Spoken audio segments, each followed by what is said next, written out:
Welcome to today's edition of the Rush 24/7 podcast. Greetings, my friends, and welcome. Here we are, Rush Limbaugh Debate Day. First debate, Hofstra University. The media has been gathered there, going 24/7 since Saturday. Just amazing. Great to have you, as always. Telephone number, if you want to be on the program, 800-282-2882. The email address, lrushbo@eibnet.com. What in the world is the Clinton campaign so afraid of? Are you all aware of what the Clinton campaign has started here? By the way, a couple of things. Arnold Palmer passed away yesterday, and I had the great fortune of meeting and playing golf with Mr. Palmer and being with him at a couple of social occasions. And I have thoughts on that later in the program.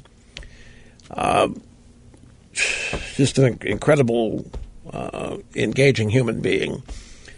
And one of the perks of my life has been able to meet people like him, the best at what they do, learn from them, and all that. So I will have some comments on that. But seriously, what has happened basically is this: the Clinton campaign has sent marching orders to its drive-by media buddies to plaster, which they have done since yesterday, story after story after story about Trump a liar. I mean, that's the basic premise. Donald Trump is a liar, and Lester Holt needs to fact-check him in the middle of the debate. Lester Holt needs to challenge Donald Trump on every lie he utters, and that's practically every time he opens his mouth. They are demanding this, and they're putting all kinds of pressure on Lester, because if Lester doesn't do this, he knows what happened to Mount Lauer. If he does do this, don't for a moment believe Trump isn't going to be prepared for this, for crying out loud. I have never seen something so transparent. And from a supposed frontrunner, Hillary Clinton, this reeks of some of the greatest fear that I have ever seen. She can't beat this guy without stacking the deck. She can't beat this guy without rigging it with the referee.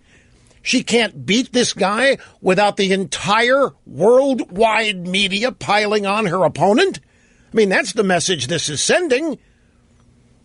Now, I will also point out, I don't know how many people are aware of the fact that Hillary is behind all these stories. You know, folks, I have to tell you something here that I can't believe that I'm going to pass on to you.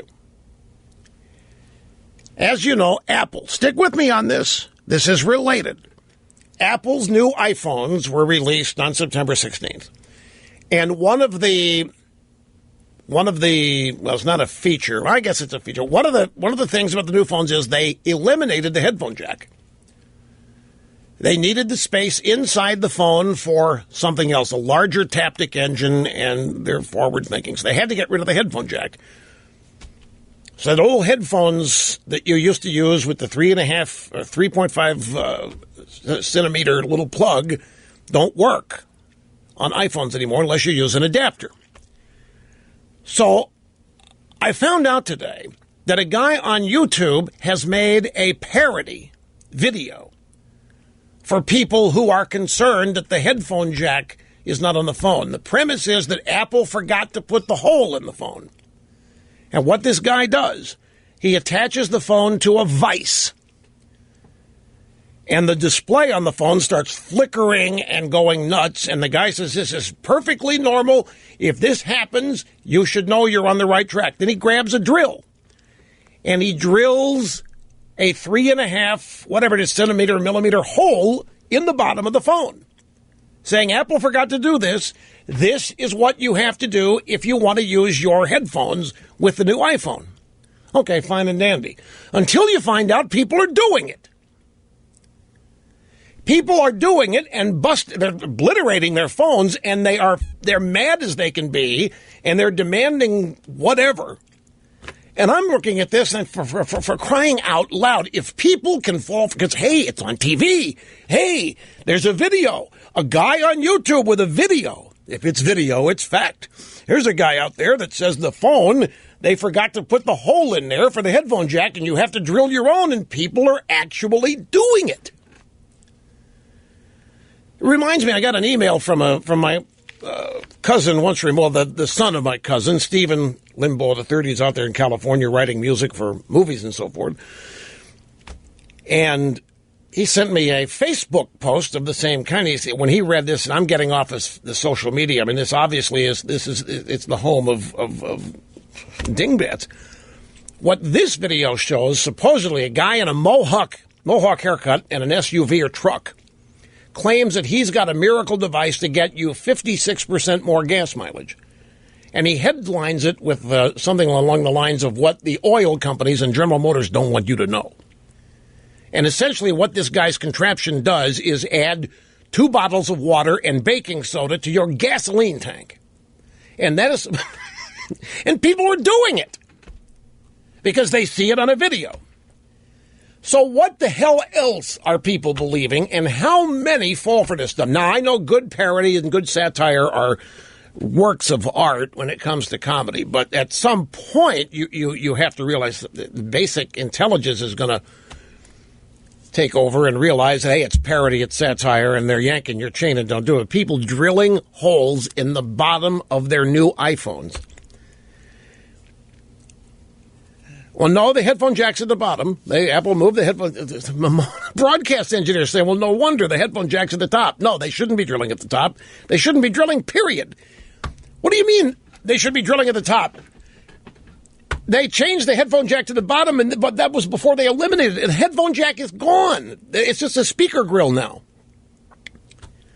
For crying out loud, my own broadcast engineer just told me they should be drilling from the top. He's making a joke, I know, but he doesn't.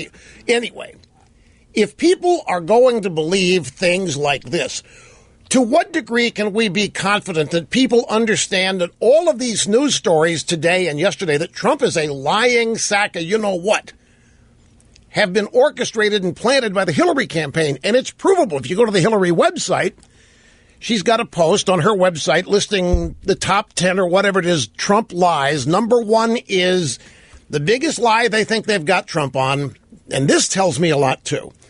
They think the biggest lie Trump tells is that he opposed the Iraq War. They claim that he didn't oppose the Iraq War at first. But stop and think of it. The Iraq War is still in these people's heads, living rent-free. George W. Bush is still in their heads, living rent-free. And it tells me that they think that Iraq and the Republican Party association with it and lying about it is still one of the biggest pieces of ammunition they've got. The Iraq War happened in 2003 to 2008, basically. It was 8 years ago. And the Democrats still are pushing the Iraq War as one of the biggest weapons that they have. But here's the truth of the matter. Hillary's got this website, and on this website is a list of all the Trump lies, and there are countless stories, New York Times, Washington Post, LA Times, USA Today, which essentially rewrite every claim Hillary makes. And then those stories are coupled with demands on Lester Holt that he fact-check Trump during the debate, that Trump is so bad, that Trump lies so much that it's too crucial for the country and the future to leave it up to Hillary to call out Trump's lies. Because if it was left up to Hillary, she wouldn't have time to say anything positive. Because the criticism is that, hey, moderators shouldn't do this. It's up to the debate partners, the debate opponents here to fact check each other and argue with each other. That's what a debate is. And the moderator ought to have no role in it.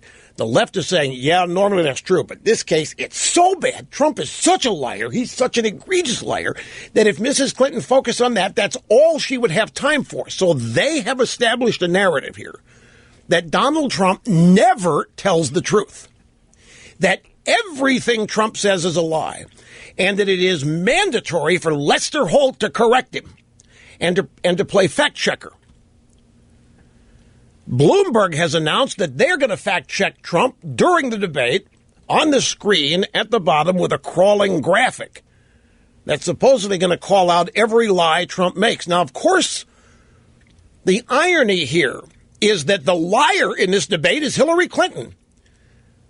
The person in this debate who cannot tell the truth, I mean, literally cannot on 2 or 3 things, and does not on most other things, is Hillary Clinton. By the way, we now know, folks, why the FBI never seriously investigated Hillary Clinton and her emails. And the short version of it is because it would have nailed Barack Obama. Hillary Clinton lied so many things, so many times about her email server, but so did Obama. Obama said he didn't know that Hillary was using an email server in her home until he read about it in the news. A document dump, yet another one, late Friday from the FBI, contains incontrovertible evidence that Obama was emailing with Hillary the whole time she had that server in her home, and he was doing so with a fake name. He was using a pseudonym. They were passing out immunity to people involved in this. They couldn't convict anybody if there had been a serious investigation. But all this time, when there was little news all last summer and last spring, if you recall, when every week it seems like a new little tidbit about Hillary's server would pop up. And I remember saying, and a lot of people thought it, that Obama was doing a little water torture. This drip, drip, drip, drip every week, something new about Hillary, making it very, very hard for her to keep going and making us think that there might be something really to find here in an investigation. Turns out to be all bogus. We were all dead wrong. Obama was doing everything he could to protect himself. There was never going to be a serious investigation of this because it would have nailed Obama as having done exactly what Hillary did. Everything the president does, there's a term for it, is born classified. Meaning the president writes you a note, it's classified. It could be about his picks for the NCAA tournament. It could be about anything. It's classified. Every email Barack Obama sent Hillary Clinton was classified. So everything she said about not knowing this or that was classified. It's all lies. Everything about it was lies. Obama was sending her things by definition, born classified. They lied to their teeth about all of this. And we had our chains yanked. I can't tell you how many different ways, how many different times during this whole investigation, being led to believe that there might be something to it when, in fact, the entire objective was to cover this up and make it look like a serious investigation was going on and make it look like there might be some really serious consequences handed down, when all along everybody knew that was involved with the investigation that it was nothing more than a cover-up because they were not going to nail Obama. Obama runs a DOJ. He's not going to allow himself to be nailed in this investigation. Quite the opposite. I mean, they even went so far as to grant Cheryl Mills, who is Hillary's assistant, immunity on the basis and on the basis of attorney-client privilege, claiming that she was one of Hillary's lawyers. She's not Hillary's lawyer. She's one of her advisors, but they converted her into a lawyer in order to grant immunity and do a number of other shenanigans here. And when that happened, that raised a lot of eyebrows, but we didn't know until Friday how badly Obama had been lying about this to go along with how badly Hillary had been lying about it. And the suspicions that a lot of people had that there was never going to be anything coming, and I'm one of those, by the way. Not to do a but there was no way that the Democrat Party's nominee was going to be taken out by the Democrat Party. There was no way the DOJ was going to take her out, meaning Loretta Lynch or Barack Obama, no matter what the personal animosity to Clintons and Obamas. There was not going to happen. But yet people kept hoping. They kept thinking because there's residual trust in these institutions. Well, these people have corrupted everything that they have touched. The FBI has been corrupted now, which... what a shame. The DOJ has been corrupted, everything, because it's all been politicized for the express benefit and protection of Obama and anybody else he deems necessary protection. So the big lies, folks, I mean, the whoppers, the just unacceptable, egregious lies, Hillary Clinton owns them. But they are going overboard in the preparation and the lead up to this by trying to portray Trump as never telling the truth. And I'm telling you, It's making me wonder what in the world they are so afraid of. And it's got to be that they are afraid. This is not the kind of thing that people confident of victory do, begging the referee to rig the game for you, begging the referee to do your job for you, essentially. They want Lester Holt to debate Trump so that Hillary doesn't have to. That's essentially what they're asking to happen tonight. And it's not as though this is happening in a vacuum where Trump doesn't know how they're setting him up. He most clearly does know how they're setting him up. And he most clearly does know what their tactics are. And he's got to figure that there's got to be some... Robbie Mook. This is back to the email story for when this whole thing broke. Robbie Mook, the chief campaign advisor for Hillary Clinton campaign manager, was, I think, Stephanopoulos yesterday, or CNN, maybe Jake Tapper, I forget which, Jake Tapper. And they asked him about all this, and he blamed the Republicans. He blamed the Republicans for the fact that everybody knows now that Obama was using a fake name, communicating with Hillary on her email server. Obama, a pseudonym, a fake name to hide his involvement. He had lied early on, claiming he didn't know anything about her server until he read about it in the news. So they're asking, Jake Tapper's asking Mook about it. Well, Mook says, hey, this is all the Republicans' fault. They leaked this. Oh, really? It's the Republicans. They didn't do anything. They just came across the documentation. They supposedly who made it public. And that means all of this, the fact that you know what Hillary and Obama lied about in this whole email shenanigans, is the Republicans' fault because they leaked it. And that's how they play it. And, of course, the media picks that up and runs with it. It's the Republicans' fault. So if people are willing to drill holes in their brand new $800 iPhones because they can be led to believe that Apple forgot to put the hole in there. Now, I don't know how many people it is. And what are we really doing here, folks? Polls have tightened. I know that. Anybody knows that. Anybody following this. In fact, there's a story out there describing all of this. And the headline is, presidential race now a dead heat. That's not what the headline ought to be. The headline ought to be Trump surges in polls as Hillary's huge lead fails, because that's the story. The story is not that they're in a dead heat. The story is that Hillary is fading and plummeting. Hillary had a huge lead coming out of her convention, and it is gone. Depending on the poll, she's still up 2, down 2, margin of error. I think there's one poll has her up 4. But it's a dead heat. And the battleground states are also dead heats. And there's now some cure. I've got a soundbite here about Hillary and Ohio that makes it look like they may be thinking they've lost Ohio. I've got to double check that. I just had a scant moment to search this, to peruse this before the program began, and I'm still studying what I've got on the audio soundbite roster.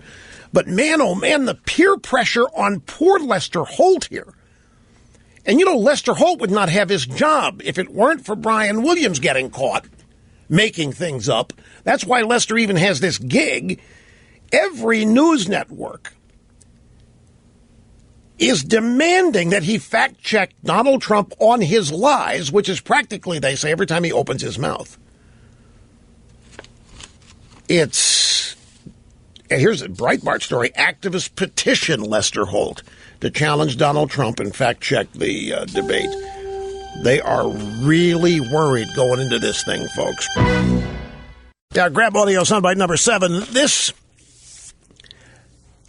is what I was referring to right before the break. We have an audio soundbite here from Jeff Zeleny, formerly the New York Times. He's now CNN senior Washington correspondent.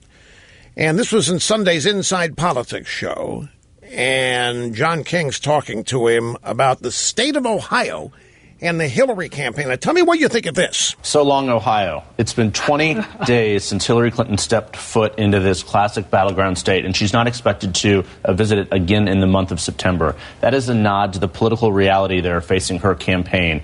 She is struggling mightily among white voters, and the campaign has not yet written it off, and they will push back and say we're still spending money there, et cetera. But Ohio, the mother of all battleground states, is not in her wheelhouse anymore. For Democrats in Ohio who are hoping to see her again, she's not been there since Labor Day and not coming back. Wow. I mean, you think of it as the big middle of the country, big battleground state. Are you kidding me? The Hillary campaign's writing off Ohio? Let me tell you about Ohio. There's one stat you need to know about Ohio, if you believe stats, and that is Republicans do not win the White House if they don't win Ohio.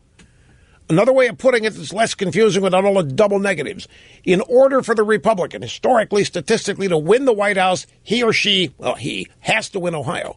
And now Hillary's pulling up stakes and getting out of there, suffering with the white vote. You know, I saw a spread the other day in a poll breakdown, maybe it was a survey breakdown. Get this. Among white males who did not go to college, Donald Trump is plus 59. He is 59 points ahead of Hillary with white men who didn't go to college. Mitt Romney won that group by 31.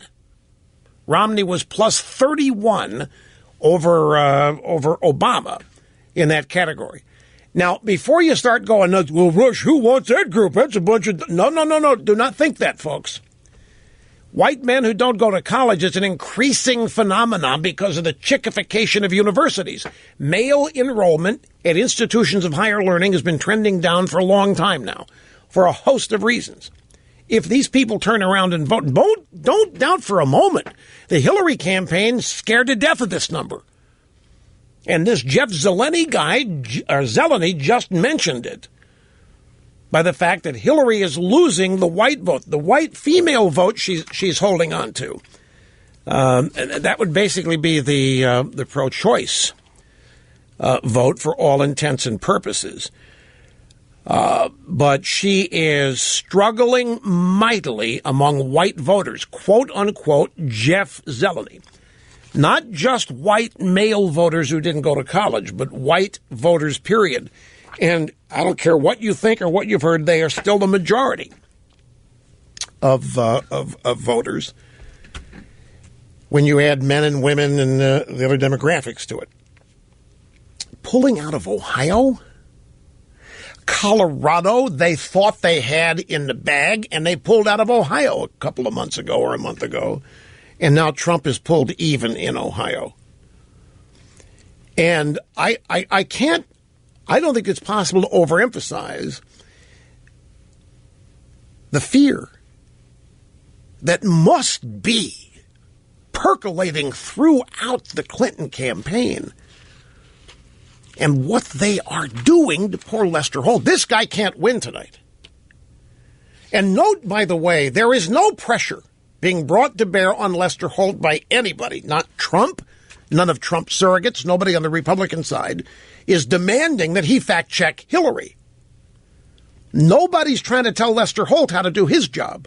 But on the left, we have a bunch of quasi-totalitarians who think the media is theirs, because it is.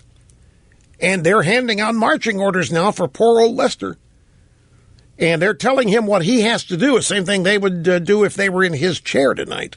And that's basically take Trump out. And when people point out that this is not the role of the moderator, that this is what the debate is for, the candidates should fact-check each other and make each other prove their claims and all of that, these people say, this is too important, Trump is too unfit, Trump is too dangerous, Trump is too unsuited, Trump is too intemperate, Trump is too whatever. It's incumbent on Lester Holt to take Trump out. It is not something we can risk. The country can't risk it. Well, what is Hillary up there for then? Isn't it Hillary's job to beat him? Isn't it Hillary's job to convince everybody that Trump's whatever she thinks he is?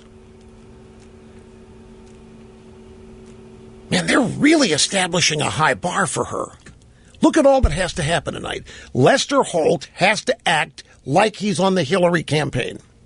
He has to act like he is a Hillary campaign aide or even campaign manager. He's got to debate Donald Trump. He's got to softball Hillary Clinton. If he doesn't do that, he's going to get the Matt Lauer treatment and the Jimmy Fallon treatment. And he knows it. He knows his own side will throw him overboard if he doesn't mistreat Trump. That's basically what he's got to do. He has got, in other words, what they're demanding of Lester Holt is that he put on public display the bias that they all claim they don't have. The drive-bys are still out there insisting, there's no liberal bias in the media. No. We are fair, we're objective, we're hard-hitting. They're throwing all that out, and they're demanding, essentially, that Lester Holt demo the bias they constantly deny exists.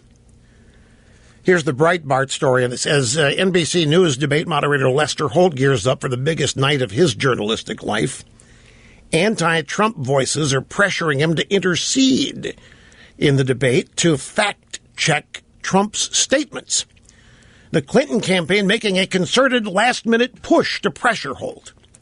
Communications Director Jennifer Palmieri told reporters on a conference call that Trump will have an unfair advantage if Lester Holt does not step in to play judge and jury in the debate. Trump said the media are trying to intimidate Lester. They are. But what is this? Hillary's own communications director says that Trump will have an unfair advantage if Holt doesn't step in to play judge and jury. How's that? What gives Trump an unfair advantage if Lester Holt does not single him out to debate and argue with? What unfair advantage? Does it mean Trump lies? What are they trying to say? That Trump lies so well that unless it's pointed out, nobody's going to know he's lying? I think what we're seeing here is projection. These people are the known liars. Hillary Clinton can't tell the truth from the source of her name to sniper fire to the email server to what was on it to anything, to Jennifer Flowers, to the vast right-wing conspiracy, to Benghazi. Hillary Clinton cannot tell the truth. So what these people are doing is trying to shift what they know is true about Hillary to Trump in advance so that as many viewers as they can reach before it airs start out thinking that everything Trump says is a lie. No question what they're doing and how they're going about it.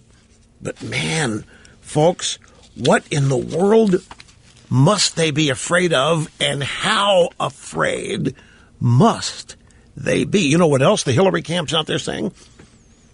They're out there, they're trying to push the idea that they always knew that this is going to be a close election. They always knew. This is not a surprise to any of them. No. Hillary's camp, we always expected to have to abandon Ohio before we even got to October. Yeah, that was always in our plan. We knew it was going to be nip and tuck. We knew that we were going to have to get out of Ohio before we even got to October. What was it last week? Hillary was speaking to some union guys, shouting at them, "Why aren't I 50 points ahead? Why aren't I?" Does that sound like somebody who thinks the race was going to be close all along? It's just another lie. They're scared to death. They are scared. They know that they've got a problem. They've got a multifaceted problem in Hillary. They can't begin to know what's going to happen tonight. They don't know what Hillary's going to show up. They have no idea what her stamina is going to be. You know, everybody's waiting. It's amazing, folks. Go back to last July when Trump announced. Every day since then, people from all points on the political spectrum have been waiting for Trump to say the one thing that causes the implosion, that takes him out of the race. And he said a number of things that many people said, there it is, that's it, Trump's done for now. And he is not done for. So here we are, just a few hours from the opening of the first debate, and another narrative that has surfaced. What will Trump do tonight to blow it? What intemperate remark, what insult, what uncalculated error will Trump make to cause the memorable moment in the debate that everybody realizes that's when he lost it?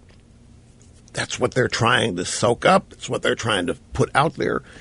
And in truth, their fears are actually focused on that's the kind of thing they actually worry about happening to Hillary tonight. What gaffe, what physical problem, what unpredictable, unknown thing might she do or say that they can't predict and they can't control might happen to force everybody to write her off? And they're projecting that onto Trump. I have to admit, I've always thought from last summer into last fall that Trump could win this. I've always thought that that could happen because anything can happen in politics. And I always thought that Hillary could lose it, too. I mean, there are two different things. Trump winning, Hillary losing, it's a combination. But I've always thought, too, that Hillary could do some things. She's not the greatest candidate. She's not charismatic. She's not enigmatic. She is enigmatic. She's not attractive. She's not energetic. She's not charismatic. She doesn't make you want to do what she's doing. She doesn't make you want to join her. But she does have that capital D next to her name, which is good for who knows how many electoral votes just out of party loyalty alone. But still, there are things she could do to lose this, and she's in the process of doing them. And they are in a panic. They expected a coronation. They expected a cakewalk. They expected this was going to be a breeze because, like everybody else in the establishment, they just never took Trump seriously. So here we are with the race at dead heat. In some states, battleground states, Trump's even ahead. Hillary Clinton's campaign now saying Ohio, we may have to vacate and get out. Not worth the money in Ohio. Trailing miserably in the white vote. This is not the way it was supposed to be in anybody's wildest imagination.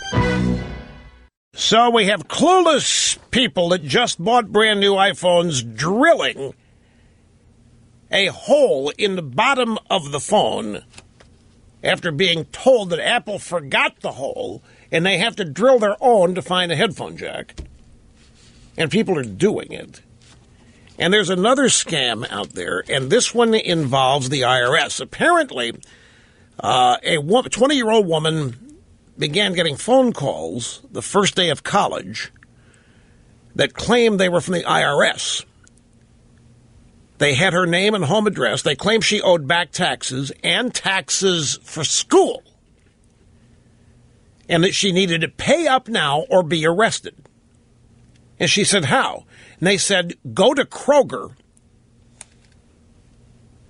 and put $1,700 in gift cards on an iTunes account or something. In other words, this woman, and she did it.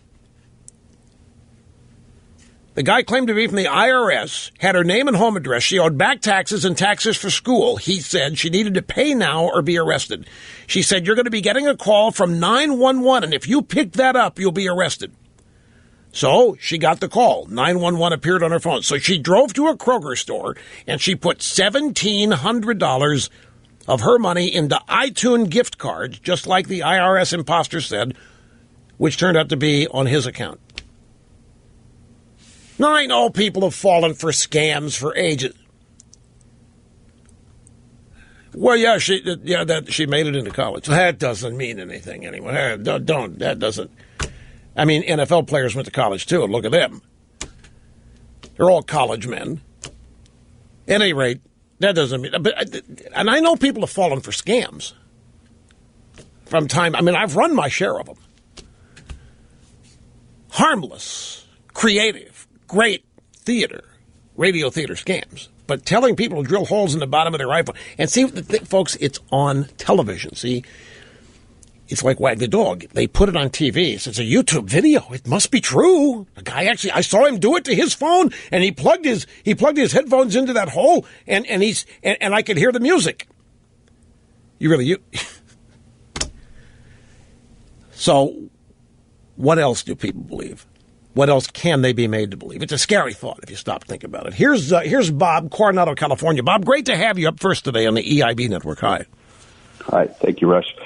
I think if Lester Holt aggressively starts to fact-check Donald Trump, I think Donald Trump, in a very nice way, I think he should invite Lester Holt up onto the stage and say, if you want to debate me, why don't you come up here? Maybe Hillary would like to ask the questions. It may seem sort of harsh, but I've been to 2 Trump rallies, and the most vigorous cheers doesn't occur when Trump says build a wall or any other of his slogans. It's when he gets on the press. There's literally an explosion in the room. Oh, I know. And I think there's room for that. I think even if he says, look, I know, in a nicer way, he could say, Lester, I know the Democrat press has been all over you to fact check me, but isn't it ironic that 65% of the people think she's dishonest, and you're supposed to do that to me? I would just turn the tables and leave it out there as a question, even in a nice way. Yeah, stop and think. Imagine a whole debate of what Candy Crowley did to Romney. And I don't think Trump will have to do much. People were outraged at that. Well, again, I don't know how many. Obama still won the election. Other factors. But a whole debate of that, at some point, this stuff's it's primed to backfire. It's too public. It's a secret plan they've got that's not secret. If they did all this behind the scenes and we didn't know that any of this had happened, and Lester starts doing this stuff tonight, well, it's just Lester taking a heat. But it would still have the same effect. Anyway, I will ponder your suggestion, have comments on it as the program unfolds. Uh-oh, there's going to be real panic out there now because Nate Silver has just announced that Donald Trump would win if the election were held today. Trump now has a 54.9% chance of winning the election. Nate Silver, you better close the windows on high buildings where Democrats are in offices. It's not going to be pretty. Hi, welcome back. Great to have you, El Rushbo, doing what I was born to do. And doing it with half my brain tied behind my back, just to make it fair. Fairness is a big deal to a lot of people. And I want a lot of people to know that we care about fairness and we care about equality here. And so to make things equal and make them fair, half my brain over there. I do the program. 800-282-2882 if you want to be on the program, and email. We have a new email address. It's lrushbaugh at eibnet.us. And the sales of the T-shirts. I am a Hillary deplorable from the EIB store at rushlimbaugh.com just continue to go like bananas out there. I think we may now, this may end up being the biggest selling item ever. And that's big because, we had the Club Gitmo collection, and there was one other, and this is fast eclipsing it. You can see it's a really great looking T-shirt, blue T-shirt. It says, I am a Hillary deplorable on the front, never Hillary on the back. And, of course, they're sized. And this is quality stuff. Nice blue T-shirt. Anyway, just to reiterate here, I had to squeeze the information in a flash as the previous hour was ending. Nate Silver's website, 538.com, has adjusted its projections ahead of the debate tonight. And this is it. If the election were held today, Trump leads with a 54.9, basically 55% chance of winning the election, according to Nate Silver, who is the left's guru in analyzing polls. Now, this projection stems from Trump winning Florida, Ohio, North Carolina, and Nevada. The same projection shows Clinton winning Pennsylvania, Colorado, and Virginia. However, Pennsylvania and Colorado are in play for Trump, much to the disbelief and chagrin of many. The last time that Trump was in the position of if the election were held today, he would win, was July 29th. In this poll, July 29th, that was after the Republican convention and before the Democrat convention and the bump that Hillary got out of that. After the Democrat convention, in this poll, and by the way, it's not a Bible here, but it is to the left, which is why I'm sharing the data with you, because this is suicide-inducing. I mean, this is nail the window shut. This is grab the sharp objects and keep them away, especially for leftists in places like L.A. and San Francisco and Chelsea, Soho, you name it. This is not good news. Clinton had a 92% chance of winning in this poll the first week of August. She has been in a steady decline ever since. The electoral count right now on this basis is Trump 275, 270 needed to win, Hillary at 263. Now, the election is not today, so this is just a snapshot. But you fold this in with everything else happening today, and explains the panic on the left. You know what I'm beginning to think? You remember that pickle jar stunt that Hillary did with Jimmy Kimmel? I'm beginning to think that wasn't a stunt. I mean, I'm beginning to think that was really intended as a genuine display of Hillary's strength. It looked like a stunt to us because it was Kimmel. You know, looks like a comedy bit. But I'm beginning to think that they're in trouble. They were in trouble. Hillary hasn't been seen. Now, a couple of things. You hear what Obama's advice to her is? He gave her the worst advice anybody could give her. He told her to be herself. President Obama told Hillary, just be yourself and explain what motivates you when you hit the stage on Monday night. Well, if she is herself and explains what motivates her, she has to say, I will do anything for money. I will do anything to get rich. I will make a series of 20-minute speeches at $250,000 a pop for 2 years straight in order to earn $22 million. I will sell influence as Secretary of State and as a potential president. I will take contributions to a charity run by my husband and me, which donates practically nothing to charity. I will do whatever it takes to get filthy rich like the people we hang around are. I will do whatever it takes. That's being herself and that's being honest. Is that going to happen? No way. But still, not the best advice, I would think, from Obama. Just be yourself. Now, a couple of interesting things. You know, the stories about the size of the crowds that go to Trump rallies versus the practically invisible crowds that visit Hillary rallies. And I'm guilty of this too, the rule of thumb in discussing that is to say, don't attach too much to it. A lot of candidates who lost in landslides drew huge crowds, the story goes. That is not data. Massive crowds showing up at a campaign rally is not an indication of how they're going to vote at all. It's not even an indication if they're going to vote. It's nothing more than anecdotal. By anecdotal means people telling stories to each other. It's not rooted in data. Therefore, there's nothing you can project from it. But it's gone on long enough now. Like Romney's big crowds happened the last 5 days of his campaign in 2012. And that's why people thought maybe there's something happening here. Because Romney had not been drawing big crowds. Romney's not the kind of guy that does. He'd been drawing loyal crowds, Republicans that wanted to be elected, but he wasn't drawing star-type crowds until the last 5 days. And then 30,000, 25,000 of people said, you know, something may be happening here. And it turned out nothing was happening. The crowds didn't mean anything. Obama won and won handily, and the crowds didn't. But with this, it's been so consistent. Hillary can't draw 300 people. Hillary can't draw 2,000 people. Whatever the event, the crowd that shows up at a Hillary event is minuscule, particularly compared to Trump's.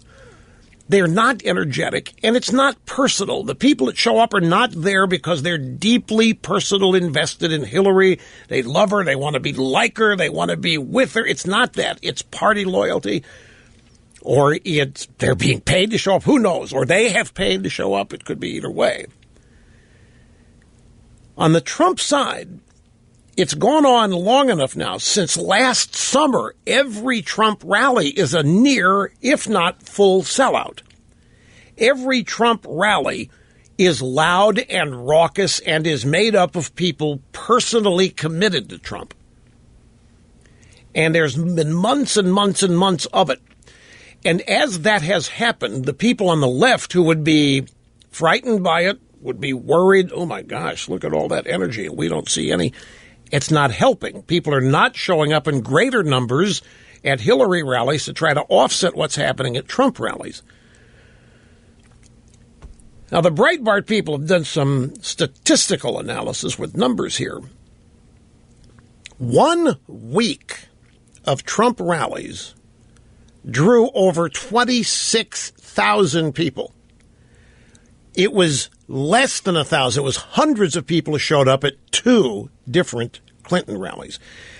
Donald Trump saw many thousands of supporters gather at several rallies this week, far outpacing his opponent, who again canceled one of her few events.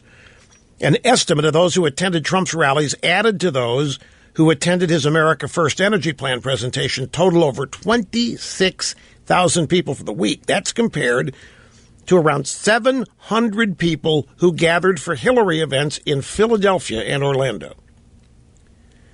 The numbers are based on news reports detailed later here in the story. Both made stops in Pennsylvania and Florida. Trump held 2 events in North Carolina. Clinton postponed a fundraiser in North Carolina. So this has been going on long enough now that maybe it's still not data and it still is anecdotal. But there has been plenty of time for this energy for Trump to wear off.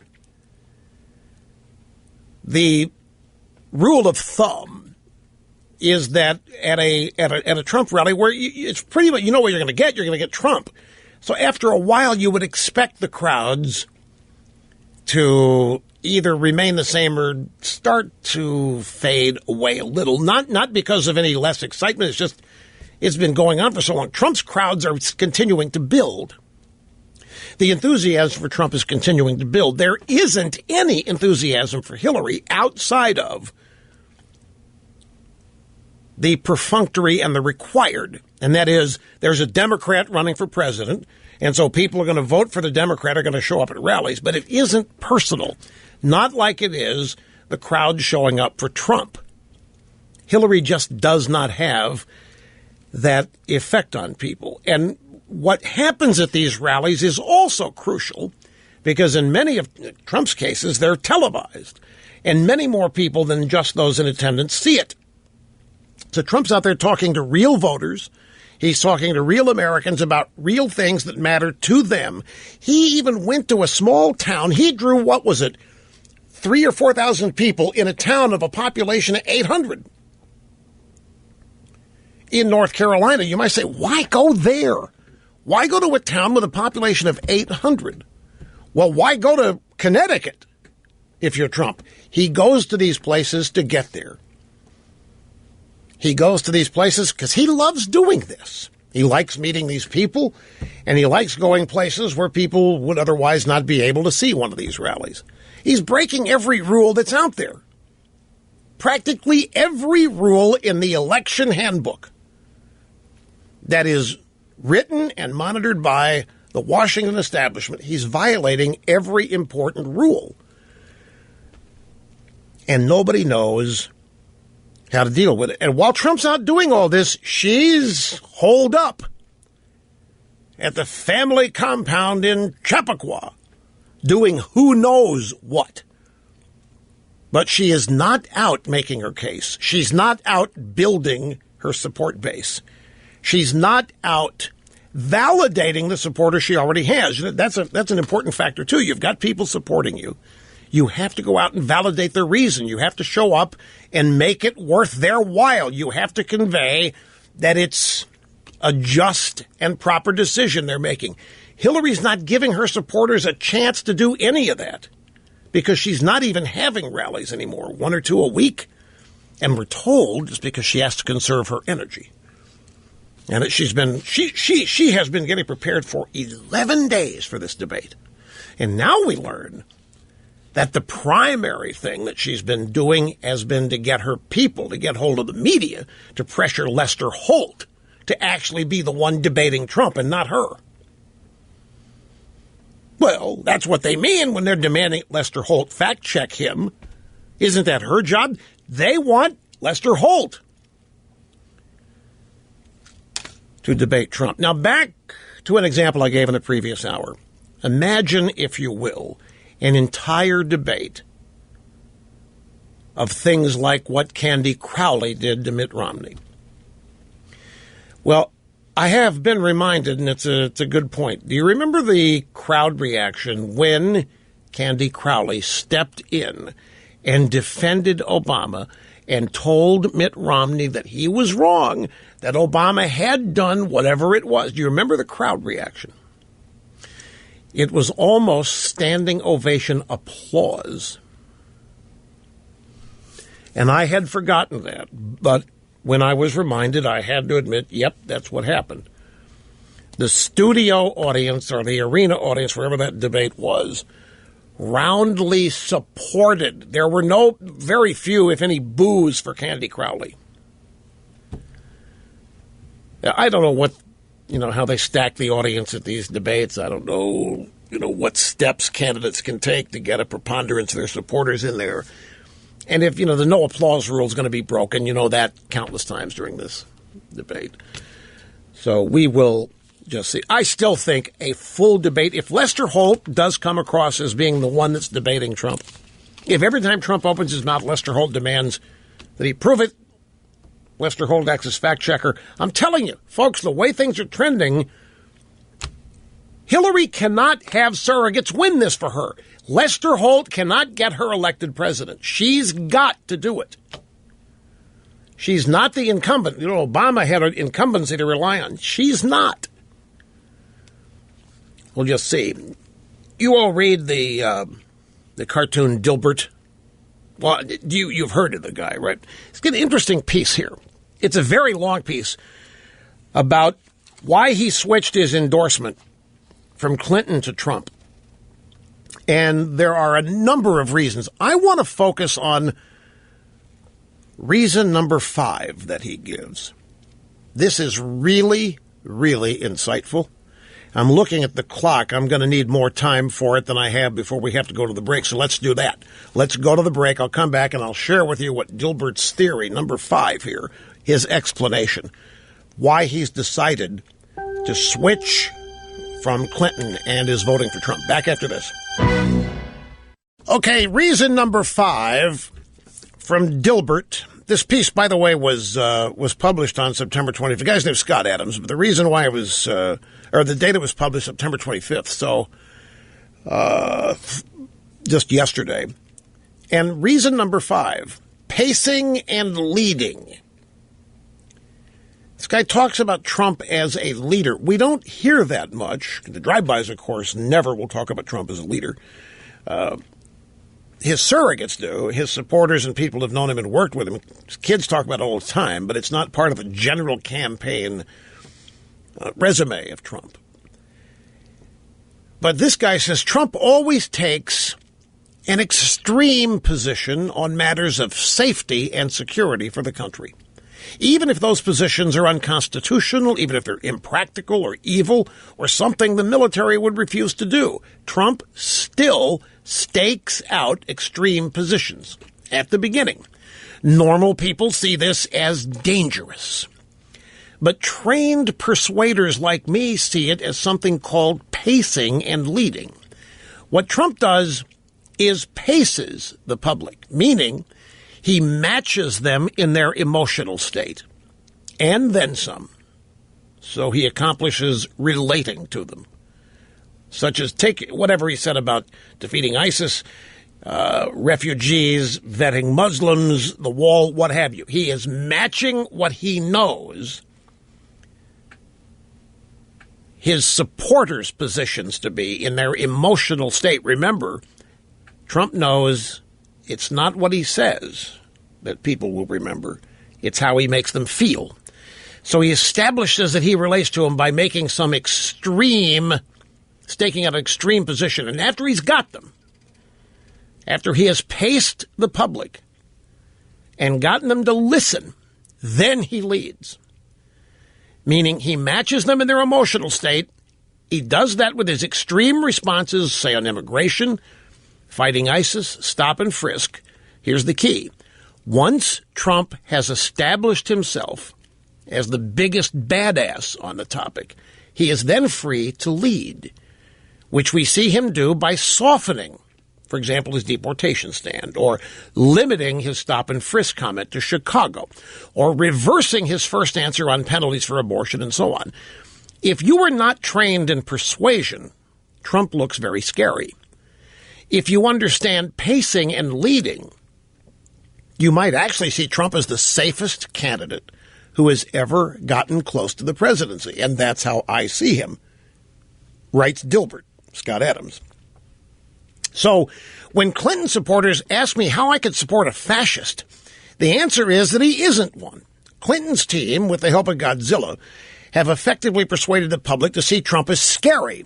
The persuasion works because Trump's pacing system is not obvious to the public. They see his first offers as evidence of evil. They're not. They're technique. By the way, this is instinct.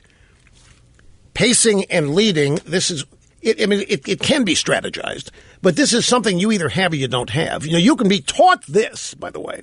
You could learn this, but it's very difficult for people to actually say something that everybody else is going to think is extreme. Most people don't want the flack. Most people don't want to deal with the criticism. But if you know it's just your opener, it's how you establish and relate yourself. And then once you've got people, then you lead and they will follow you because you've made the emotional connection. This guy says this is what Trump does naturally. Come on, folks, go ahead and admit it. You don't have to hide about it, from it anymore. You are addicted to this show.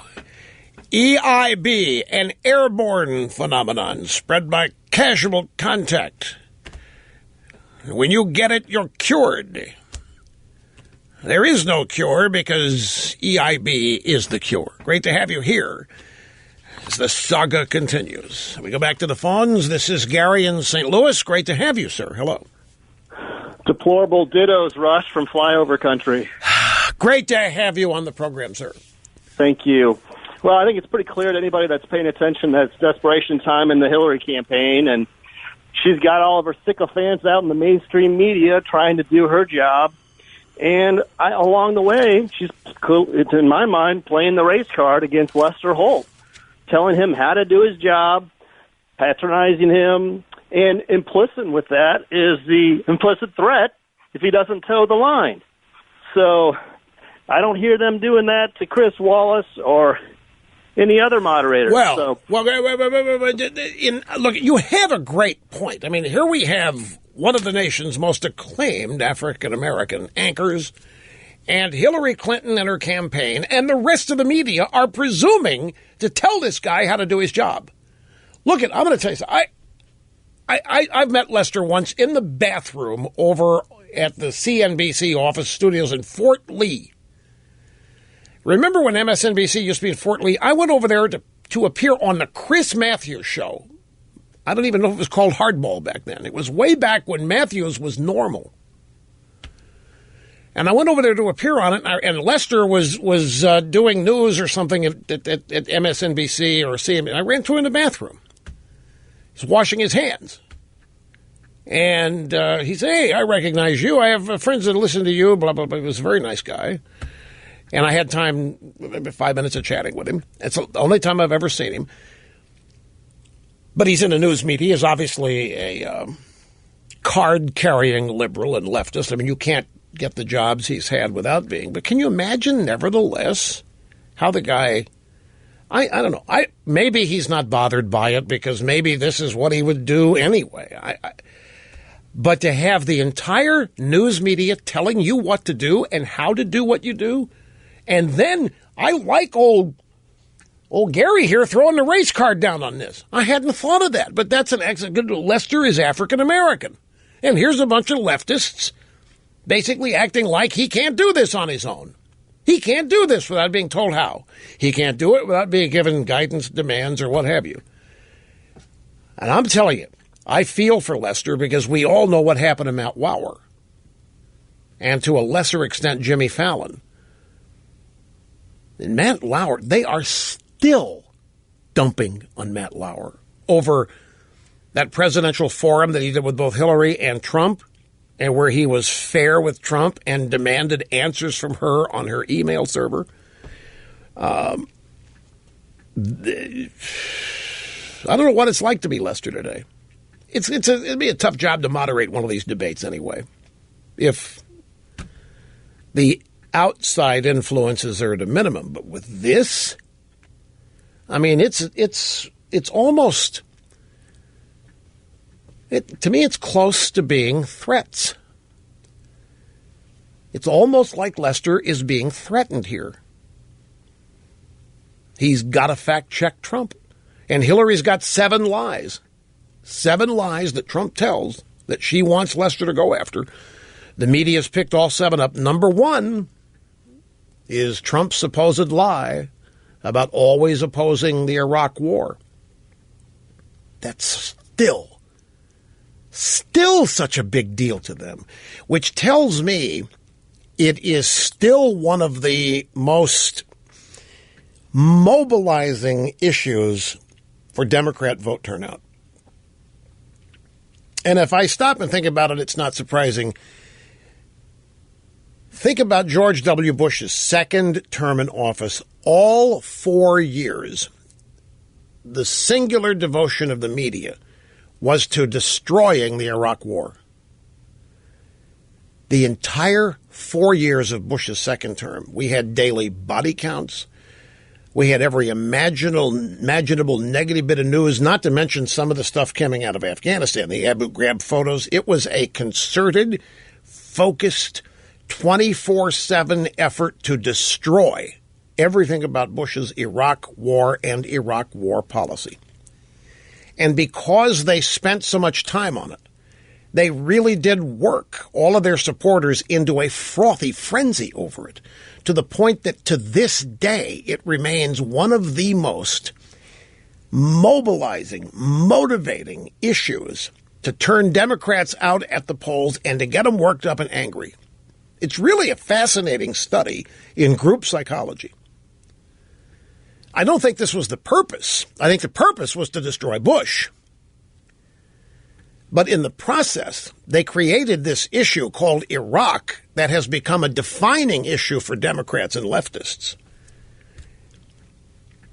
And they believe it is still an issue on which they can win, because they believe that every American's residue opinion on Iraq is equal to theirs. Most Americans have moved on. Most Americans, in fact, when you think of Iraq, you now think ISIS. Most Americans, when you think of Iraq, you think of the Middle East, you think about how ineffective Obama has been. But to the left, all of this in the Middle East is because of Bush and because we went to Iraq in the first place. If we had never done that, there wouldn't be an ISIS, there wouldn't be a civil war in Syria, there wouldn't have been Benghazi. This is what they believe, and this is what the left has made them believe. And so it's a seminal number 1 issue to them. And it's paralyzed. They're unable to talk about ISIS or anything else regarding even terrorism. They can't talk about it unless there's some Iraq aspect or reference. And as such, they limit the way that they can actually reach out and make impressions with people who are not already moved to near insanity over the issue. But anyway, I think it's... Here's Byron York's piece on this. Before debate, Clinton works refs, asks for special treatment. Robbie Mook was on This Week. He said, all we're asking is that if Trump lies, that it's pointed out. It's unfair to ask for Hillary both to play traffic cop with Trump and make sure his lies are corrected and also present her vision for what she wants to do for the American people. And Stephanopoulos said to Mook, but isn't that what a debater's supposed to do? And Mook said, her campaign manager, well, I think Donald Trump's special. We haven't seen anything like this. So what we're saying is that this is a special circumstance, a special debate, and Hillary should be given some time to actually talk about what she wants to do to make a difference in people's lives. She shouldn't have to spend the whole debate correcting the record. Doesn't that sound like a bunch of babies? It sounds like a bunch of trophy people. You know, people got trophies just for showing up, not for winning anything. Yeah, it's not fair. Yeah, he everything Trump says is a lie. He lies all the time. That's all he does. And if that's all Hillary had time to correct his lies, she wouldn't have time for her vision. So Lester's so special because Trump's so bad. Lester has to point out how Trump's lying. That's Lester had because Hillary didn't have time to do it. Man, they're scared. Donald Trump special. We haven't seen anything like this. That is for sure.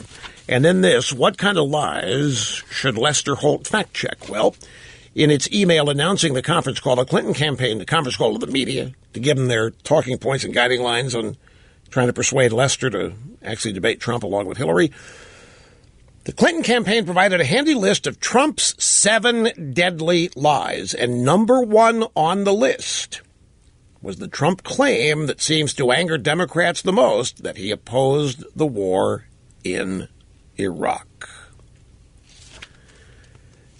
So that's what they're fit to be tied over. Here's Mark in Houston. Mark, thank you for calling. You're next on the EIB network. Hello. Yes, Rush. The media hype that I'm listening to today about this being the greatest show on the face of the earth, the greatest 100 million viewers of all time, the Thriller in Manila, it puts the same gut feeling in my stomach when I started hearing about the professional integrity and the straightforwardness of Mr. James Comey before he had to get up there and testify. I had a bad feeling about that then, and I kind of have one now. I hope you're wrong, but I do believe they're very confident that they have something. All of a sudden now, these guys want 1 million viewers watching this. They want millions of viewers watching this debate tonight, where a month and a half ago when they were prepping it, they said, no, let's do it on Monday Night Football where nobody's going to watch. Now all of a sudden they're hyping it like it's going to be the greatest thing. I think they have something, and it's not just Les Holt. It's the entire research battalion of the media that's going to come up with something, I'm afraid to, and then, lambaste him on something. But who am I? Well, look, this is common. I was talking about this with Catherine last night. It's like the Super Bowl, and you think your team, if your team's in, it's going to blow it. I'm sure there are Trump supporters that are biting their nails today, saying, just like, they got something. They're going to unload something. Trump's not going to be able to deal with it. And we're going to lose it all tonight. You got people thinking that. You got people worried, oh my God, 100 million people, Trump's going to say something, oh my God, I'm going to blow it, I can't watch, I just know Trump's going to... Or you have people saying, what you just said, they got a big secret, Hillary's going to come out, she's going to announce that she's going to give away student loans, Trump's not going to have an answer, oh no, it's going to end, oh my God. It's a natural fear that people have. Because they're so invested. What I think is going on here, you're taking the original statement, they wanted this debate up against Monday Night Football, hoping nobody would watch, just like Hillary had no audience for her debates with Crazy Bernie. But now you're thinking, since the media's drumming up an audience for this, that they've got some, well, there's no question the media is hoping they take Donald Trump out tonight. But I think what all of this is adding up to, what did Robbie Mook just say? Well, Hillary can't be expected to do it all. This is only the smartest woman in the world, folks. This is the woman Barack Obama said at the convention is more qualified to be president than anybody who ever has been, including him and George Washington and Abraham Lincoln and Bill Clinton. Obama said that, and he said, Bill, hey, you and I, we both have to go agree with this, but she's so much more qualified than you and I ever have been in our dreams, Bill. And she's more qualified than anybody. Okay. Smartest woman in the world, more qualified to be president than anybody who's ever been president, but all of a sudden she needs a moderator to point out Trump's lies because she doesn't have time to do that, because if that's all she did, she wouldn't have time to spell out her vision for America. The smartest woman in the world. I think they are lowering expectations for her. And I think they are, how do I say this how do I say this politically? How do I say this with,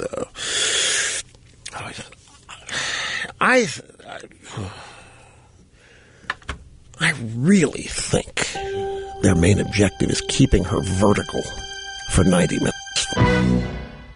Look, folks, cutting to the chase here, Hillary is pathetic at this. If you watched her debates with Crazy Bernie, you know that. If you watched her debates with Obama, she's not good at this. She's looking for cover. You know, in a debate, and we all find ourselves in debates constantly. Now, maybe not formal debates like will be tonight, but we all run into confrontations with people within our families. And some people don't like it, some do. Some people avoid confrontation. It makes them nervous and uncomfortable. They don't like being critical of people. But people who like it, people who excel at it, know how to use somebody who lies, frequently or infrequently. You know how to turn a lie into something positive for yourself. You know how to challenge it. What's being made obvious here, Mook, the campaign manager himself, is making it clear. I can't believe he's out there saying, well, Lester needs to do it because if Hillary had to challenge Trump's lies, that's all she would have time for. And she wouldn't have the opportunity to present her vision for the country. She can say whatever she wants when her allotted time comes up. She can use it to refute Trump and use the refutation as a transition into whatever she wants to say about how she wants to destroy the country. Or she can ignore Trump's lies. She can kind of nod, grimace as though it's painful to hear this stuff.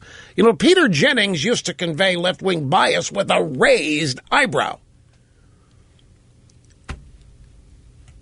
There's any number of ways of dealing. If you think you're up against a serial liar, if you think you're up against a pathological liar, and she's got experience, she's married to one, there's any number of ways of dealing with them. But don't send your campaign manager out to make it sound like you can't. And then enlist the media to do your job for you. But that's what they're doing. And it's pathetic. It really is pathetic. Here's Bill in Cadillac, Michigan. Great to have you, sir. Hi. Hi, how are you doing this afternoon, Rush? I'm doing well, thank you. I just wanted to touch on a few things here, get your opinion on the debate tonight.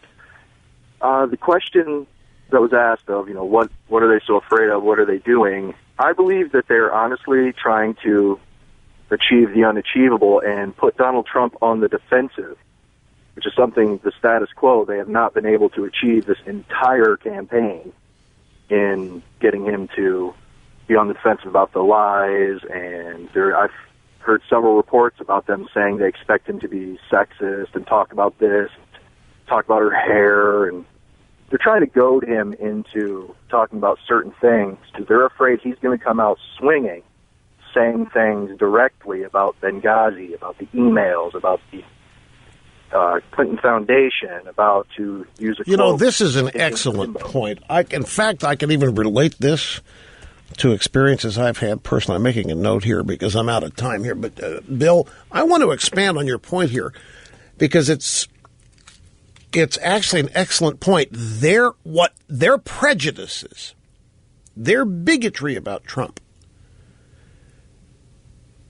confounds their strategy and their thinking. They have created a caricature out of Trump, and it's not who he really is. And they are going to try to bait him into behaving the way they think he is, with characteristics they think he portrays, which is wrong. And it's going to bite him, or it could. I'll explain when we get back. Yeah, I think that last caller has a really interesting point about how they're prepping for Trump, thinking he is something he's not. It's a common fallacy the left engages in. Well, not a fallacy. I'll explain when I have more time. Hang on. Say, have you people, have you heard about Trump's debate prep? What do you think of Trump's debate prep? Well, he's really not doing any. I mean, not in the traditional sense. Just to give you a contrast, Mitt Romney started preparing for his debates against Barack Hussein in August, mid-August of 2012. Romney actually had a series of Obama impersonators play Obama in the debate. He replicated the podiums and the lecterns. He tried to get close to the size of the arena. He had people come in as moderators. And he actually did 90-minute and 2-hour actual debate rehearsals, a series of them running through a plethora of issues, and a number of different people playing Obama in one way. Trump is doing none of that. Trump has steadfastly refused to do a single rehearsal. He has not rehearsed. He has not prepared for these debates by standing at a lectern with somebody pretending to be Hillary and then somebody pretending to be Lester Holt. He has studied up on issues, from what I'm told, but he has not over-prepared.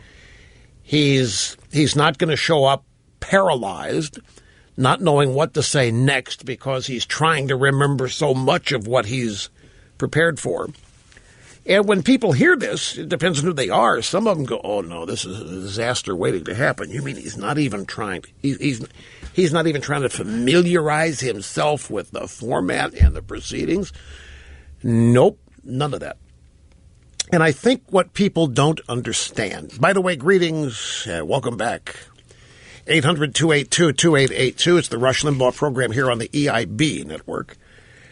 I think a lot of people, many more than I realized, by the way, just cannot relate to, it's not winging it, but I guess improvisation is the best way for me to describe it. Trump is obviously very confident in himself. He's confident in being on TV. Big deal, too. Most people on TV who are not paid professional TV people are so self-conscious on TV that who they are doesn't come through. And you can spot them. You can spot an amateur on TV in a moment's notice. Their eyes dart all over the place. And if there happens to be a monitor anywhere nearby where they can see themselves, you will see them constantly glancing at it. They are so self-conscious, they worry about how their tie is hanging. They will worry about how they look, how they are coming across, and they just are unable to help it. It's that self-consciousness that destroys. Anybody who wants to be an actor cannot be self-conscious. Not while you're doing a gig. I mean, you can be self-conscious all day long, but not while you've got to get outside yourself. Now, what overcomes self-consciousness is confidence. And Trump obviously has it. And he is very familiar and very comfortable being on TV. And he's obviously very comfortable being in confrontational situations, which is what debates can often be, and by definition are. And so he doesn't feel the need to prepare to do something he does or has done so often in the sense that he doesn't have to rehearse for it. Now, some people say he's not taking it seriously. I don't think it's not taking it seriously. It's just that most people don't have the confidence that Trump has, and therefore they think they've got to work so hard in prep that they overdo it. They end up being overcoached, overprepared, and they end up being paralyzed. Let's say the subject is ISIS, and you've been preparing with counselors and advisors. And they've been giving you this answer if this is said. If Lester asks you this, this is what you say. If Hillary points out that you said this back in September, here's your retort. And by the time they're finished with you, you've got a bunch of things to remember instead of just being who you are. And Trump has decided he's going to be who he is rather than try to remember a bunch of coaching. And it's been this way pretty much through his whole campaign. You know, people have tried to force various strategies on him and behavioral modes and consultant-type behavior, and he's, for the most part, blown it all off. One of the most often heard complaints I have, I know some of the people advising Trump, and the most often heard complaint I hear from him, he doesn't listen to anybody, which gives me a little comfort. One of the things I've often wondered, not often, always, is why does somebody need advisors on matters of your heart or your intellect? I mean, for example, I know what you give me an issue, I know what I think about it. I don't need an advisor to tell me what I think. I don't need an advisor to tell me how to say it. But there are all kinds of people who think that they need to tell me, or in this case, Trump, well, you know, Donald, you may know what you think, but let me tell you how you better not say it. Don't do this, don't do that. So you flood the candidate with a bunch of don'ts or a bunch of things to remember based on what she says or what the moderator says, and you can end up being overcoached into paralysis. And it's obvious Trump has gone the other way to avoid that happening. But it's all rooted in confidence. And I think most people don't have the kind of self-confidence Donald Trump has. And as such, they get queasy when they hear of his prep routine. They don't think it's enough. Or they think he's not taking it seriously. They think he's being lackadaisical about it. Not the case at all. Now, back to the caller's point right before the end of the hour. I think this is actually a great, great point. And in making it, let me use myself as an example. I've told the stories countless times. When I run around in public and I meet people who have never listened to me but think they know who I am because of what has been said about me in the drive-by media, the vast majority are shocked and stunned that I am a nice person. They have been so conditioned to believe. I mean, even now, folks, even I've been doing this coming up 28, 29 years. Even now, if I attend a party or a social gathering where people who have not met me are there, you'd be amazed what they prepare themselves for when they find out I'm going to be there. And one of the things that I am told most often is people expect me to walk in the room, start finding the liberals and picking fights with them, start shouting at them and telling them they're wrong and so forth. This is what people actually think is going to happen. Or they think that I'm some ogre or some extreme buffoon or a couthless, impolitic, impolite loudmouth, whatever it is. And they're always shocked and stunned to learn it isn't true. Now, the left puts that stuff out because they can't debate me on ideas, so they try to destroy reputation, character. And they do that with everybody on the right who they think is effective. The problem is they end up believing it themselves. And I think with Trump, they're coaching Hillary or they're coaching Lester. They're trying to tell Lester what to do and how to fact check. And don't let Trump get away with this and don't let Trump get away. They really have got themselves, I think they believe that Trump is a fascist, that he's quasi-Hitler, that he's all these horrible rotten. They actually end up believing the things they end up saying. And as such, Trump is none of those things. Trump is not who they believe he is. He does not behave as they think he's going to. And it ends up, they always end up shell-shocked or stunned, or their strategies to take him out don't work because Trump is not an unlikable person. Trump is not a mean guy. Trump's not a bad guy. But to them, he embodies all of that and more. And they end up believing it themselves. And so they want Lester to take Trump out on the basis that he is all of these negative personality-oriented things. Because they don't understand how Trump operates. They don't understand the pacing and the leading that he does. They don't understand self-confidence. They think everything is scripted and rehearsed, and because that's how they do it. So they always, in many cases, end up, like, how many of them thought George W. Bush is an absolute stupid fool idiot? And then they find out he's not. He beat them twice. And both times they thought they had it done in a slam dunk because Bush is a stupid, idiot, dumb, cowboy-sounding loco weed. They end up underestimating everybody because they have such an extraordinarily high opinion of themselves, coupled with their false construct of their enemies and opponents, that up against the wrong person, and Trump is the exact example of the wrong person, it can backfire on them big time. And I think that is a possibility as well. You notice that on the Hillary side, we read stories about Hillary's debate prep and the consultants and their advice. Nobody is saying, hey, look, this is easy. Just let Hillary be Hillary. That's all she got to do. Just let Hillary. They don't. No. We can't trust that. But with Trump, it's let Trump be Trump. Just let him be who he is. Don't do it as overcoaching and all of this positioning, and just let him be who he is. They don't dare.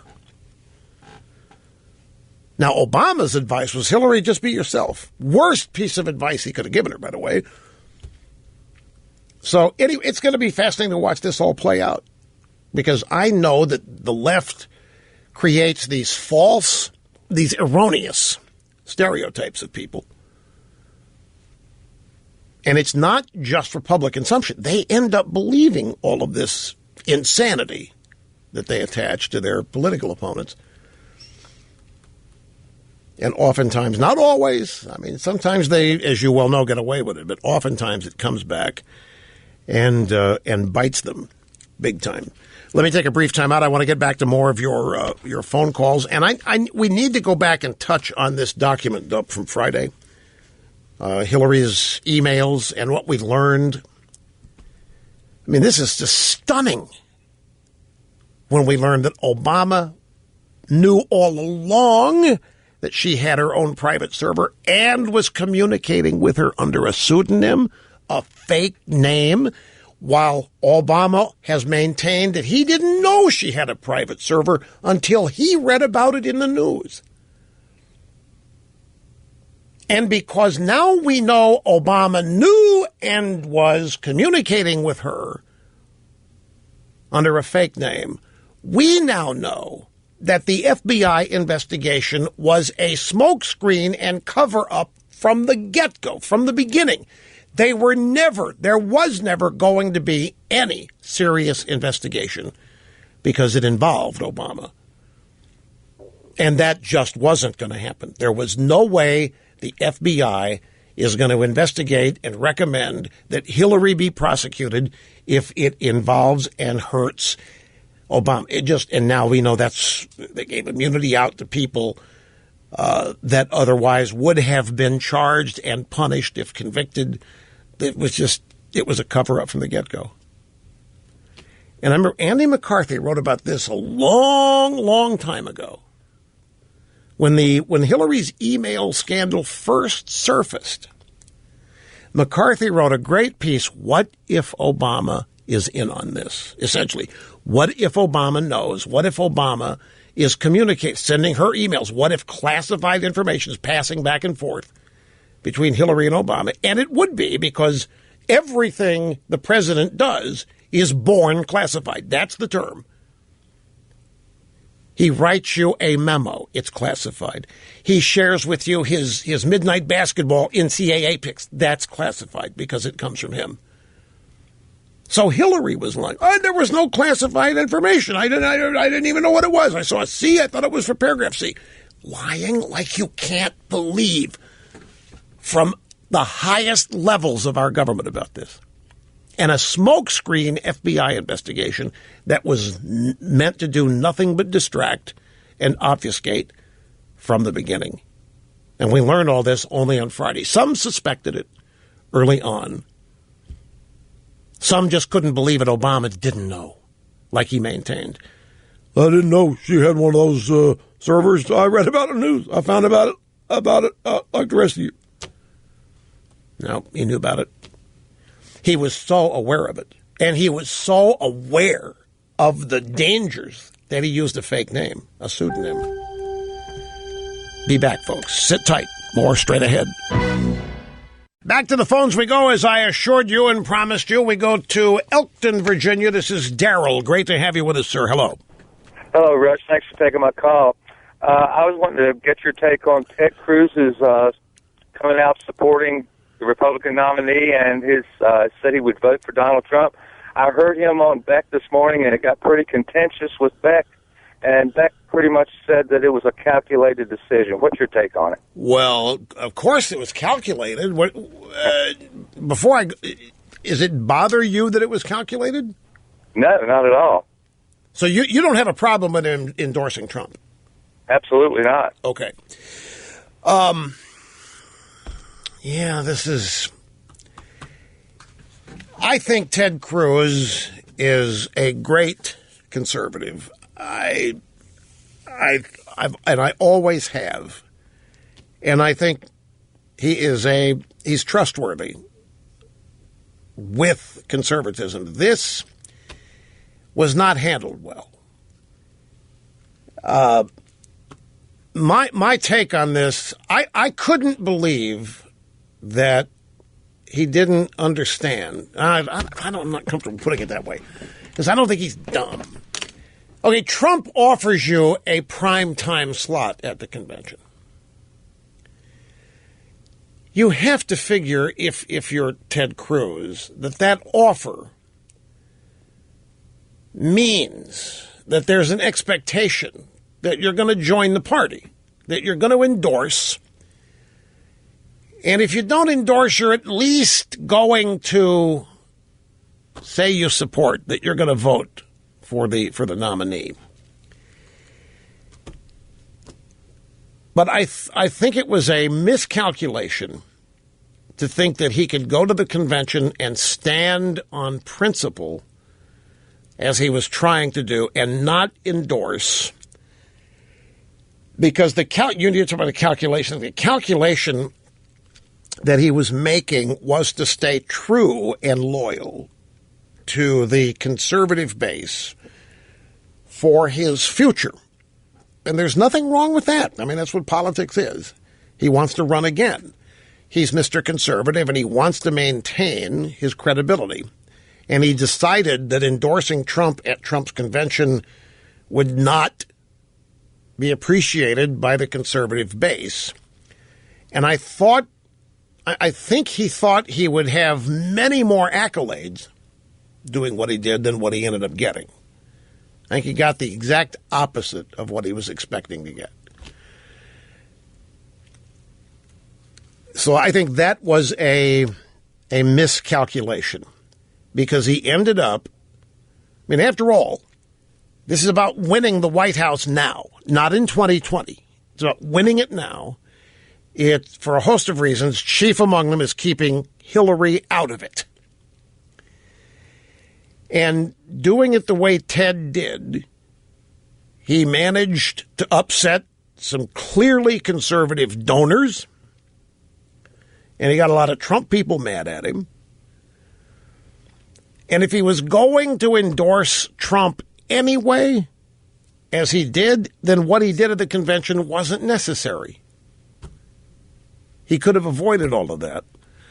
Now, it's easy to look back in hindsight and be critical, but he could have, if he was going to endorse anything, if he knew he was going to endorse anyway. And at some point,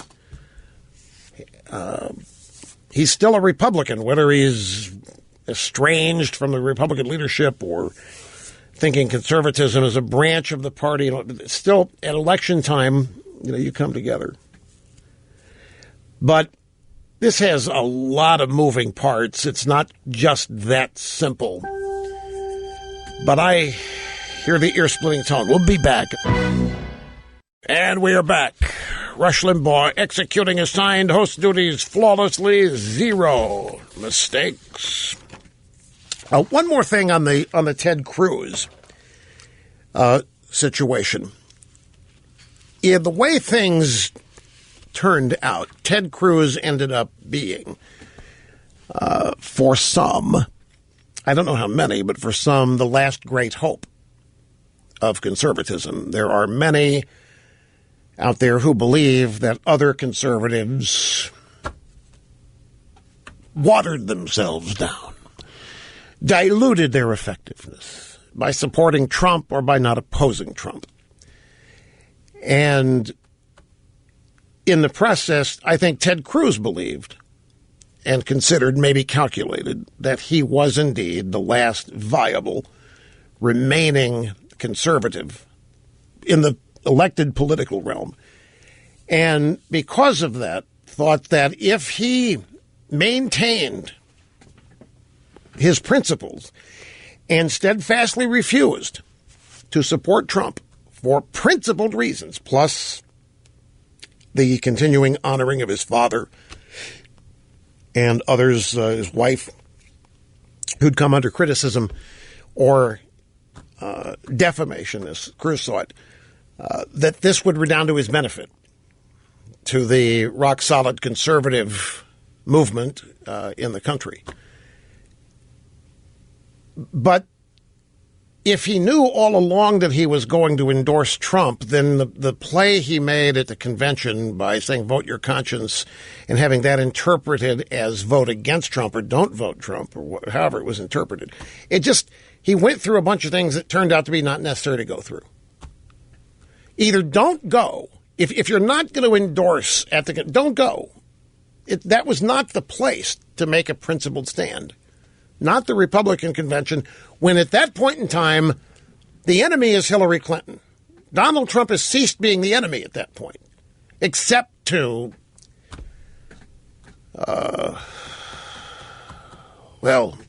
some conservative organizations and so forth. But in terms of the vast majority of American people are not in the conservative movement.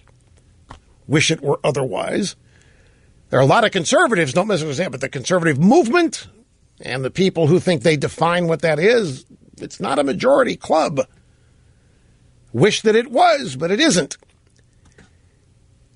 And at the convention, the focus obviously had become on beating Hillary Clinton, and Trump was the vessel for that. And a lot of people were unhappy with it, obviously. So Ted tried to establish his principal bona fides there. And now he's got people questioning whether he is principled. And I think it's unfortunate. Some of the reaction that he's gotten is, oh, my God, we don't have anybody now. Oh, my God, Ted, we lost Ted. I got to really can't. Oh, no. What? And it's not that dire. It isn't that dire at all. Except to some it is. But I don't believe that it is. But anyway, I don't want to get too far in the weeds on that. That's another subject. As far as Ted Cruz is concerned, I have no question about his conservative credentials, bona fides, commitment, principles, any of that. I just think he made an error in his political calculation over how to deal with things at that convention. If he wasn't going to endorse, I think it would have been better not to go. Pure and simple. Especially if I don't know what he knew then. I don't know if that night that he spoke, if he knew that he eventually was going to endorse Trump or not. But if he did, if he knew that eventually he was going to have to, and look, he's still a Republican. There are still demands on Republicans. Let me tell you why. Let me find something here. I'm going to have to find this after the break because I got things out of order here. But I've got a great example in front of me. Here it is. This is why there's still a future for Ted Cruz and any number of conservatives. This little blurb, it's a tiny little story here. It's in the Washington Examiner. And the headline of this piece, Wolves in Sheep's Clothing. And I'm just going to read a couple of excerpts from it to really get to the point of this. The summit, backed by groups representing young conservative and Christian voters, will hear from a number of Republican lawmakers who support renewable energy and want conservatives to take back leadership from the left on the subject and, to some degree, climate change. Former presidential candidate Lindsey Graham of South Carolina tops the list of Republicans addressing the Conservative Clean Energy Summit being held Thursday on Capitol Hill. Graham will be joined by Senator Chuck Grassley of Iowa, a key Republican advocate for wind energy subsidies and a senior member on the Senate Finance Committee. Michelle Combs, the founder and chairwoman of Young Conservatives for Energy Reform, said the summit will be mainly focused on educating lawmakers and voters on the issue and to believe that it's okay for a conservative to support clean energy from wind, solar, hydroelectric, biomass, and other resources. Now, some people are going to look at that and they're going to think conservatism is dead. The conservative movement is dead. If this is what it's become, that we have got on yet another issue, we have got to join the left. We've got to get ourselves involved somehow in the climate change movement by showing that we are for renewables, because we are desperate to get ourselves in the conversation where people understand we are for sustainable. Sustainable, by the way. Don't doubt it. Sustainable is a key word in the vocabulary of millennials. They believe the way to reach them is through sustainability. The reason they believe in global warming, by the way, aside from the fact that they have been inundated with it since the time they've been watching Captain Planet cartoons on Saturday morning. Thank you, Ted Turner. They have just been deluged with all of this propaganda on climate change. And a huge number of millennials, 18 to 34-year-olds, seriously believe that by the time they're 65, the planet might not be habitable. It's absurd. I have a story in the stack today. All of these little islands like Diego Garcia and some others that were thought to be dwarfed by rising sea levels are actually expanding. The square mileage of some of these islands, remember, you've seen the pictures and the predictions. In a few short years, this little island will be overrun by rising. None of it's happening. But they think it is. And they think their parents are to blame for it by not caring and destroying the environment with driving certain cars and all the things that they've been told their parents have done and their grandparents. And so sustainability is a key word to millennials or young conservatives. And if you tell them that something's not sustainable, then they will not be for it. So you tell them fossil fuels are not sustainable. You tell them modern day capitalism isn't sustainable. They fall for sustainability because they're afraid that their parents and grandparents literally have damaged the planet so bad it may not be able to support life by the time they reach retirement age. I'm stunned when I found out just how many of them think this. So obviously here's an effort to get in on this, not by informing them of the truth, but by trying to convince them that, yeah, we think what you think too, even though we really don't. And even though we know they're wrong, we're going to get in on it. We can't afford not to. Well, that's not what conservatism is, but that's what it's become in so many damn ways. It's become that way on immigration for some leaders, not all. Take your pick. There are any number of issues like this where you combine electability with conservatism, and what ends up being compromised is the conservatism. And this is what there's still opportunity for principled conservative leaders, but the pressure is on to join the Democrats and the left on all of this wind, solar, renewable stuff. Not that there's anything wrong with it, folks, but it's not. The motivation behind it is all wrong, and how far along we are in it is all wrong.